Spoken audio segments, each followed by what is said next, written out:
Now, I want to say this, Robert Earl Dean. Okay. This is the perfect segue to this interview.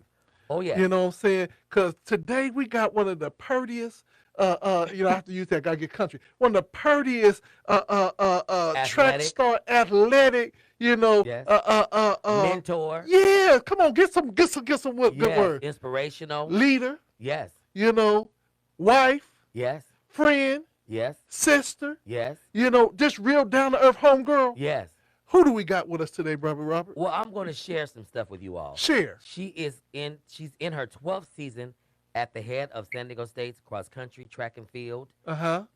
In over her 10 years, she has coached 4 NCAA champions. And this NCAA is all the big Division One schools in America. Uh-huh. She's had 53 All-Americans, Mm-hmm. 64 Mountain West champions, 10 Mountain West relay champions, Mm-hmm. and 188 all Mountain West performances. Well. And she just got given her 5th Mountain West Coach of the Year. Mm-hmm. And her teams have broken 50 school records. This is nobody but the one and only 5-time U.S. champion, 2-time Olympian, the one and only, as I call her, Shelia Burrell. Welcome to the Wake Up Morning Show with Dr. LT and Robert Earl Dean. Robert L. Dean, thank you, my brother. Thank you guys for having me on this morning. We had to have you on. You just won your championship last Saturday, and and Sunday. God put it in my heart for us to get her on this show because I want to celebrate her as an African American woman at a Division One school, Mm-hmm. doing what she's doing. But guess what? She's a Christian as well. Well, hold on. Sister Burrell, let me zoom in on, I'm going to say, I want to start off with my beef with you this morning. You always got a beef. Oh, you have a beef? Yeah, I You got a always got beef. one. Sister Burrell, I just want you to know because, we just established it. I see you and I know that you're famous and everything, but Robert Earl always tells me when he come over to your house, y'all have these feasts, and I really got an attitude because I'm like sitting up there that he got to stop teasing me when he come over your house and then come back. Woo! Bruh, let me tell you. Oh, Lord. Food was so good, I just wanted to crawl up and roll on the couch. So tell me about the Chef you Boy crazy. RD You are that you crazy. got going on in the You are house so crazy. that got Robert L. Dean testifying. Well, it's funny you said that because I'm having one of those feasts tonight. I was going to invite you, Robert, to come over tonight, too. Oh, praise him. I'll be there. No, well, my husband's an excellent cook, Oh, my God. Jamaican, and he's an excellent cook, cooks the best Jamaican food in all of San Diego. Yes. I've been to every restaurant here, probably in Southern California, and still, hands down, I don't really like eating anybody else's food but his. Yes. But that's not to say I can cook, too, Yes, Robert. you can. Yes, you can. But yeah, we have these. We like entertaining, like we have people over, we have friends over, we have athletes over. But we happen to be having one of those feasts tonight, Robert. If you want to come, Yes, I'm coming. and listen, you are invited. The best time to come to my house, I'll tell you, is probably like I know you get your family thing. Stop by my house at Thanksgiving, pick Oh, up a God. plate. And go. All right. I open my home to like people to come by and pick up a plate. Yeah. So if you don't want to stay, you just want to get something to eat, so everybody has something to eat on Thanksgiving. I always say you can stop by my house, pick up a plate, get some food. You're not required to stay, and you can move on to your next party. But we open our home to feed people all the time. Yes, and that's what makes her program, to me, so elite because she has young ladies from all over the world. Mm-hmm. And she brings them together in a family environment because in coaching, it's more than just about a person winning. Mm-hmm. She cares about the wholeness of the young lady, and I think that's very important for you mothers and fathers that are looking for universities to send your kids to if they run track and field. Well, Sister Burrell, I want to ask this question. Where are you originally from, and how did you start in track and field? Wow, I am originally from Albuquerque, New Mexico. Oh, wow. Yeah, And exactly. She's We're being military honored. now. She's being honored soon too. Actually, I'm getting inducted to the Hall of Fame this week. But can you guys see me okay? I just moved outside Yeah. because it's a little Yeah, we can see you. But turn the other way so that we'll get a better, the light is getting on you. How Okay, about there that? we go. There you go. Okay. Yeah, Ain't it's a she little, pretty, y'all? Yes. little warm. I'm from Albuquerque, New Mexico, and we're a military family, Air Force family there. Retired there in Albuquerque. Went to high school there. Graduated. Went to UCLA. Um, After UCLA, traveled a little bit. Made 2 Olympic teams, and coached around. Coached. Did a lot of volunteer coaching while I competed, and then ended up coaching at Georgetown, from Georgetown to San Diego State. But I got started in track and field as a kid who was, I think it says telling my age, but in 1984 was the first Olympics I ever saw on TV. I'd Wow. never run track. I was just a little 12-year-old kid watching TV. I knew I was fast because in PE class, I'm the fastest girl Right. in PE class. Yep. Watching Evelyn Ashford Robert, watching Valerie Briscoe Ooh. back then, watching Chandra Cheese who was Burrow. it? Chandra, but no, the people that stood out to me were Valerie. It wasn't even FloJo. It was Valerie. It was Evelyn. It was Carl, and I didn't even remember. I didn't know who Jackie Joyner Kersey was at that time. I just remember there was somebody who was really good. But I remember watching TV in my grandmother's living room. So I was raised by my grandparents, and thinking that's what I'm going to do one day. Wow. Never ran track. One day I'm going to go to the Olympics. I'm going to go to the Olympics. That's what I want to do. And so from there, it just kind of started running club track when I got to 8th grade, and it's just kept running from there. So that meant something for you to see that and be that moved to want to run track, and then to speak it without really having ever done it. It says a lot about your faith even then as a youngster. Well, it's interesting because back then you realize women in sports, there weren't a lot of women on television doing sports. So when I was young, only thing I saw was the Olympics. There was no women's basketball. There was no women's volleyball. True. There was no women's soccer. There was not a lot of women on television playing sports. Right. And I love sports. And so seeing the Olympics and seeing track, which is something I knew I was fast, but like I said, I'd never ran track before, just inspired me to want to be, to be an athlete. And you said that it's something I didn't tell anybody. Wow. Like I didn't say that I wanted to go to the Olympics. Over the years, people began to say that to me. I said it to myself that, hey, that's what I want to do one day. But as I began to compete and go to school, and people would talk to me and see me, they started telling me, oh, one day I'm going to see you in the Olympics. Until finally, I was like, yeah, that's what I want to do. How'd you get to UCLA? I was recruited to UCLA. Gail Devers, who, Robert, some people, San Diego's these own. young kids nowadays don't know who Gail Devers is, but all us old heads who remember the heyday, glory days of track and field know who Gail Devers is. Is the Olympian in the 100-meter hurdles. Gail and Bob Kersey recruited me out of high school to go to UCLA. I was recruited as one of the top recruits in the country that year. I ran the 100, 200. I ran the high jump, the long jump. So I was an all-around athlete. Recruited by LSU, Illinois at the time, which was a top program. I was recruited to play 2 sports. I played 3 sports in high school: basketball, volleyball, and track. And I was recruited to go to college in all 3 sports. Wow. But chose track and field. And the reason I chose track and field, Robert, was because of that very thing. Is like I never saw any women playing volleyball on TV, or saw anybody famous or anybody. I never saw any women playing basketball. It wasn't until I got to college or after college where the WNBA came about, and you realize that women could do sports after college. But track was, I knew for sure, Right. if I was going to be an Olympian, I could do that after college. Wow. Well, I'm just gonna ask some questions because I'm just a guy's guy, and I only went out to watch track because I liked how y'all looked on the track and Yeah, field. Women have the best body. Yes, I was Got like, nice Father uniforms. Jesus, run on for Jesus. They have the Praise best the body. Lord. Hands down. So my question to you is, when you started doing track and you saw the opportunity that you were going to the Olympics and you started traveling, tell me some of your experience from New Mexico to worldwide travel. How was it? And that's number one. That's a big And difference. then number 2 is, what was the craziest food that you had to eat or you tried when you was traveling? I eat anything and everything, by the way. She's a foodie. She's a foodie. Yes, she is. I'll eat anything. Let me start with the first part, and I don't want to be too serious about it, but I will tell you that my path is that I wasn't the most confident kid coming up. Mhm. And so it took me a while. I didn't make my first Olympic team until I was 28. Wow. And I say it like it's late. I made 2 Olympic teams. One was 28, one was I was 32. Wow. And I say that because in college, I was decent in college. My highest placing, Robert, at college was I was fourth in NCAA's in heptathlon. I was on championship teams, but I was always the kid that was super talented, really talented, had a lot of potential, but there was always a but behind it.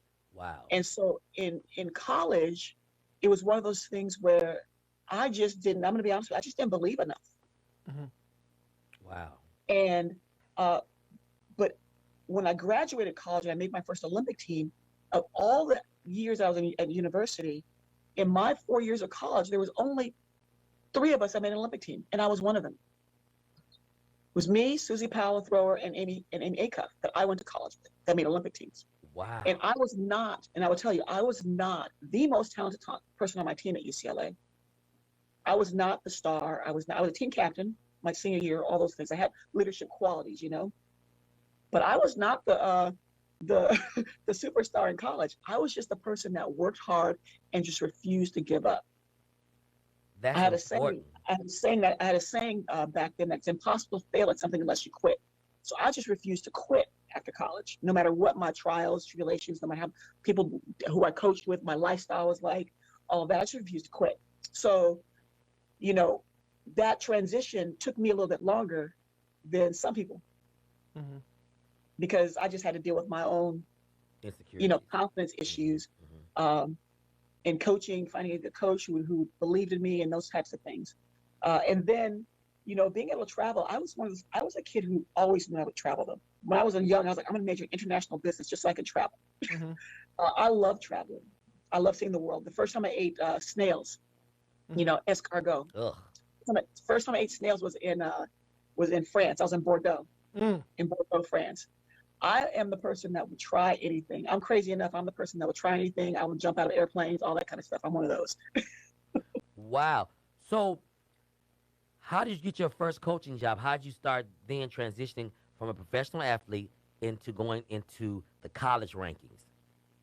Well, I volunteered. Nowadays, things are so different now. It's funny how time changes, how things change so fast now. Mm-hmm. But I was a volunteer coach for a number of years. I coached high school, Robert. Yeah. I coached She was club my track. assistant, everybody, I at was your San Diego assistant. High while she trained for the Olympics.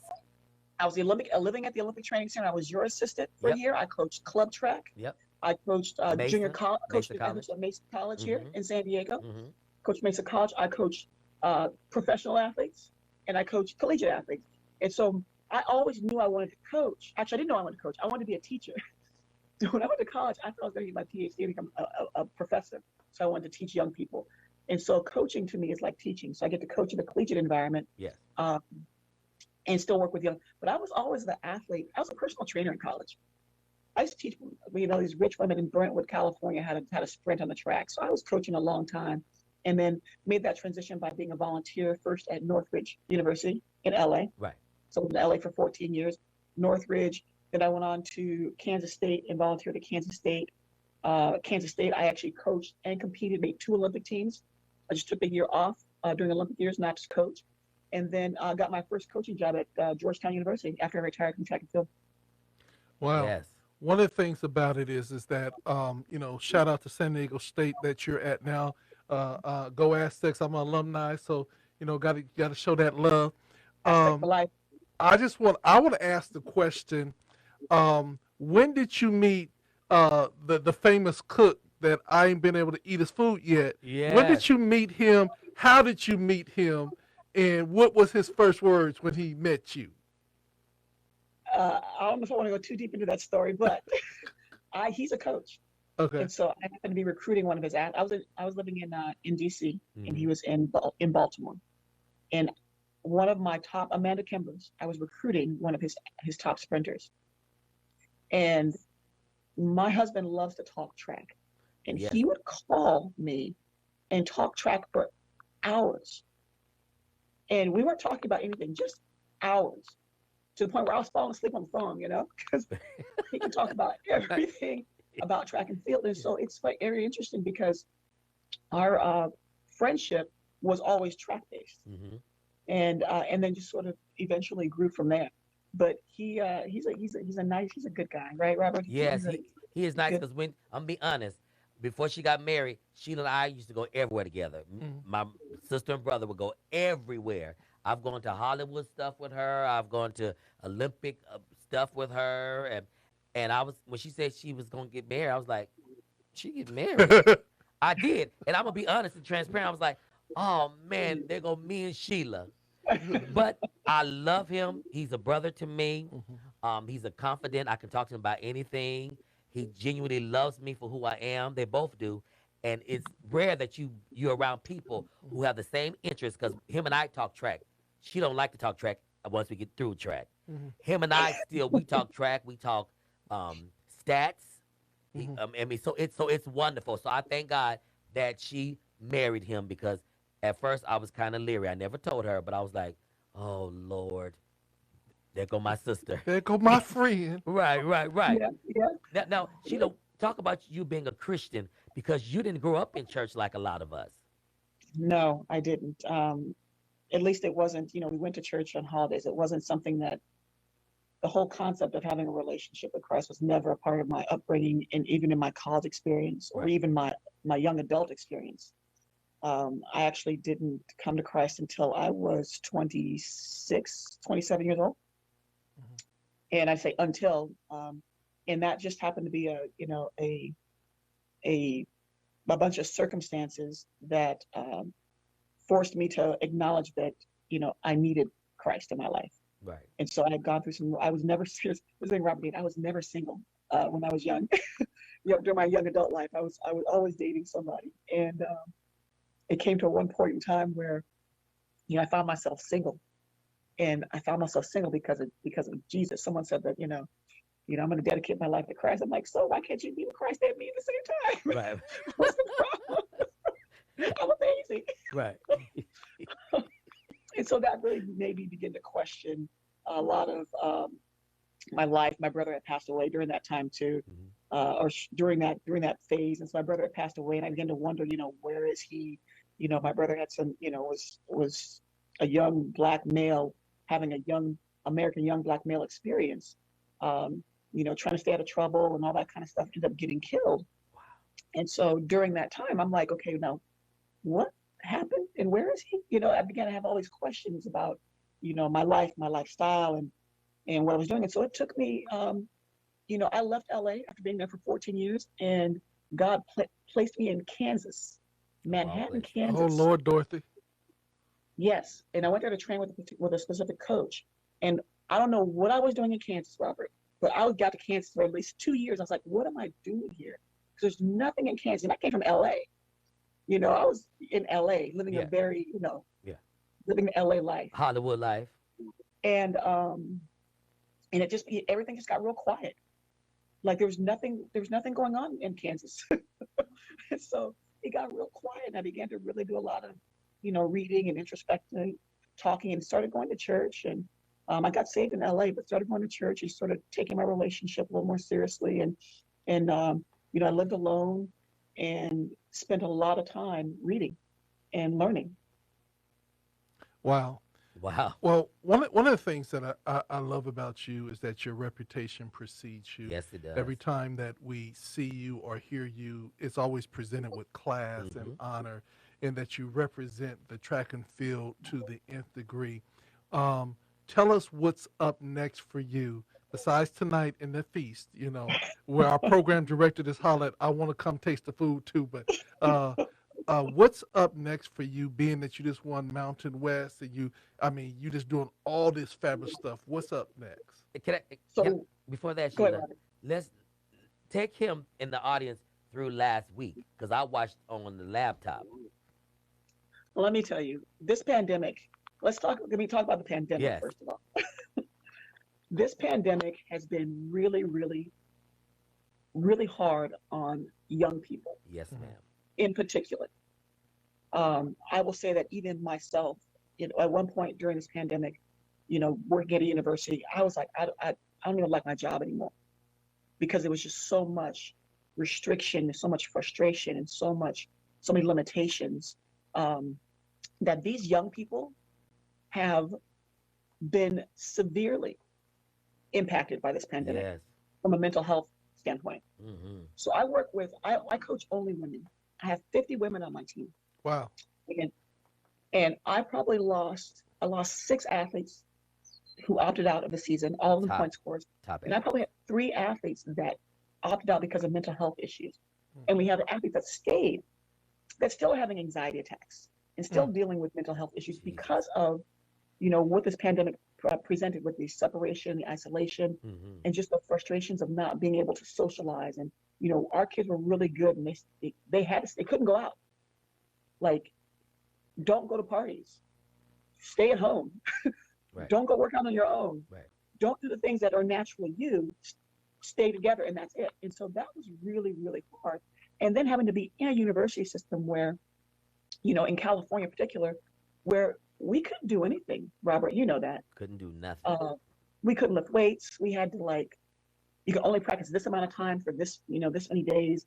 You can't do this, you can't do that, you can't do this, you can't do that. You can't, I couldn't bring my athletes to my house. They can't come to my house. You can't go out to eat with them. You can't do anything. Wow. And so crazy. we really struggled this season. Our season was limited, so we've been training grade.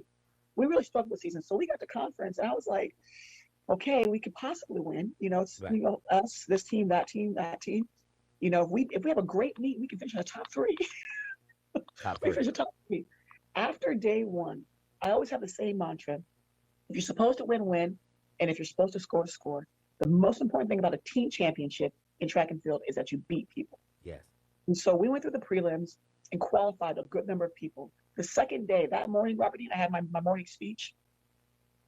And, we have an Aztec code called Aztec code number 1, team before self. So we always put the team comes before self. So Right. we always go all in for the team.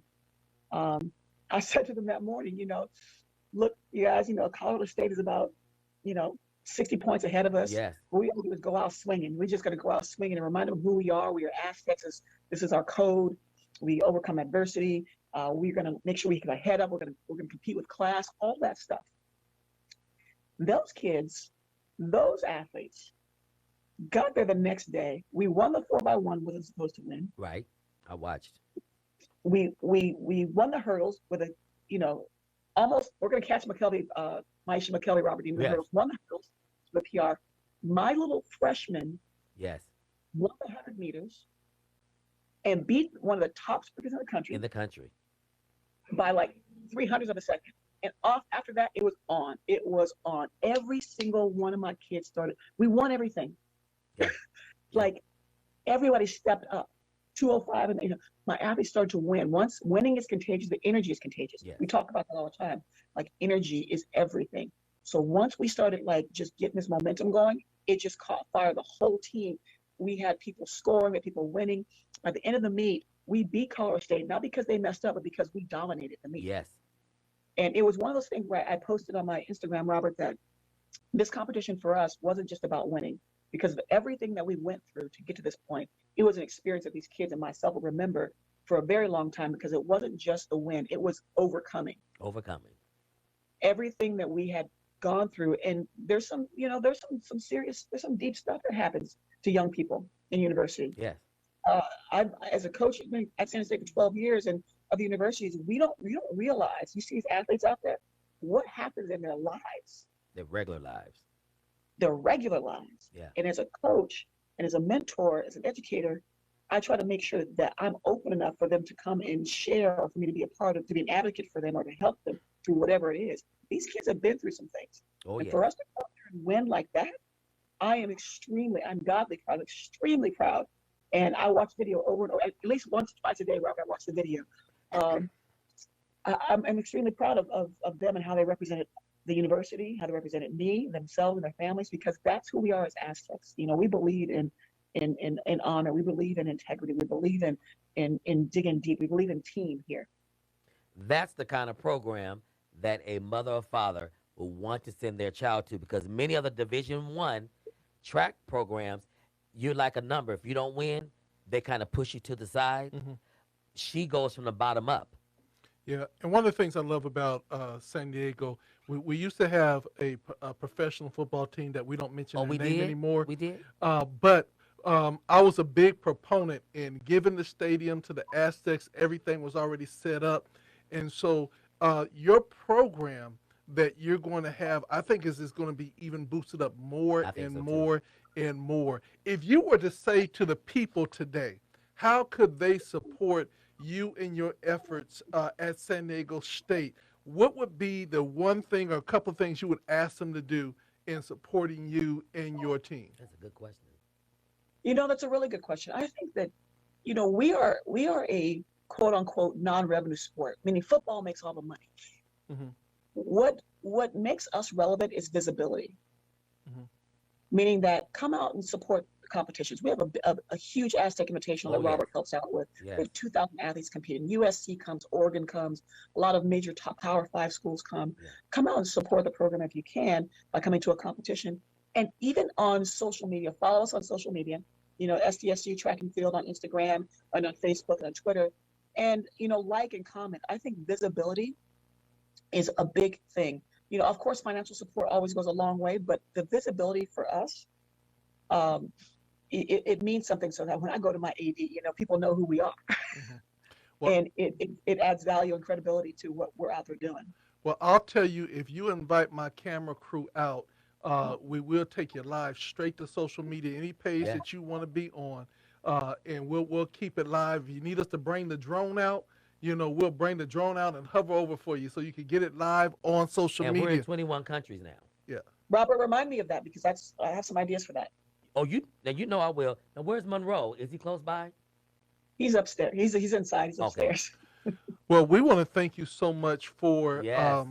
giving us your time. Yes. I want to thank you because you are truly a sister to Robert Earl Dean, and literally, She's more than a friend. She's um, my sister. stop interrupting me. I'm trying to I'm give you sorry. some kudos, okay? Okay, I'm sorry. And and the reason why I know that you're more than that because there's not a week that goes by that we're together that he doesn't mention your name.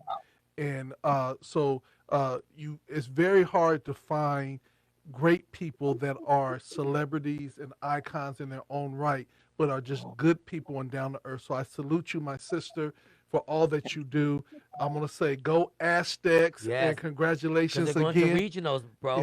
Yeah, yeah. She have 17 young ladies going to regionals. That is huge. Yes, yes, yes. And I just want to let you know, Ms. Burrell, that today we call this Scholarship Friday, and so we have a young lady that's getting ready to go to Xavier, and so we're sewing in and Yes. to her today, and it was so apropos that you're on because you sew into so many young Yes. people, and I want to say to all the mamas and the daddies, if you can get your child in her program. Yes, it's the truth. I tell you, your child will come out more better for it, more better for Yes. it. She Yeah, you got to get better at San Diego State. Yes, and she deals with not just you as an athlete, but your academics are very important. Her cross country team is always number one in the Mountain West Conference. Yeah. Period. And Sister Burrell, I want to say that I had aspirations of being on track, but it wasn't to run. But I just had aspirations. That's the start. You can still be on the track. Right. See, there you go. On the track. Right. On the track. Robert, let me just talk about this really quick. Again, I'll let you guys go. We have I have a personal development program with my team called Orite. Yes, wonderful. Orite equals excellence, and the word Orite is a Greek word. Excellence, it comes from the Bible. It's a biblical word. And we talk about San Diego State women's track being women of excellence all the time. And so this Orite program that I came up with came out of a church I used to go to. They were always talking about Orite. And so I took that same program and kind of built it around sports. And it's a character developing program for collegiate athletes. Right. Now, this was before San Diego State. We have something called Aztecs Going Pro right now at SDSU. Before Aztecs Going Pro happened, I had Orite just for track and field. Yep. And I think that is a big part of the success of when people see my athletes compete. I always get compliments on how they carry themselves and how much they stand out, how you can see a difference in their attitude. So our program is definitely, I told Robert when I first got to San Diego State, Robert, I want to win, but I can't win my way. I got to win God's way. Yep. She says it all the time. Amen. Because I've been offered to go to take jobs at other places, but I'm here at San Diego State. And this is where I'm supposed to be. So I'm going to win. I might not win everything, but I'm going to win the way I'm supposed to win and feel good about it and be okay with myself. Right. I don't manipulate kids, don't abuse kids, don't do any of that stuff. I want to make sure that they are prepared for life after this track and field thing in college. And they're doing so well. Her kids are going to get masters. She has Asia Smith, the one that Walter wanted to interview. Yeah. She's going to get her master's. Is it Florida? Going to Florida, yeah. She's going to Florida to get her master's. We have young people that are police from the track team. We have another one just became a doctor. Tyra Lee just became a doctor. And Ashley Henderson, the sprinter, she's running for Adidas, training for the Olympics. So these young ladies have really succeeded outside of school. And see, the funny thing is, I think I figured out her recruitment tactics. What? You know, she said, she first started off by saying, praise the Lord. That lets her identify herself. Right. And then the second thing, she's like, baby, once you taste my husband's cooking, you won't want to go nowhere else. Now, mama can cook, but I'm trying to tell you, she bring them kids down here and give them a plate of that Jamaican food, and it's over. Daddy, mama, I'm going to San Diego State. I'll get roast tacos later. We've done that before. She's the foodie. I've heard about so many restaurants and different spots because I go with her on her recruiting trips. Amen. Amen. Well, I'm just going to say it because it's going to come. Dr. Burrell, thank you so much for giving us the time. Thank you for being who you are. Yes. And I just love the pretty chocolate girls. Just stand on up for Jesus and tell your husband, you know, hey, bro, don't forget the brother. Don't forget the brother. All right. Robert Earl? Well, we just appreciate you. I love you to life. And, you know, I will always be here anytime you need me. And I just thank God for just your heart, because you stand out because of your heart. So many people, even other coaches, LT, around the world, they love her because of her integrity and her heart. She beats most of them, but they still respect the God in her. And that's what's most important. Amen. Well, you've seen it here. Our Shero today. Yes. Miss Burrell. Yes. Right here on GOD Radio 1.com.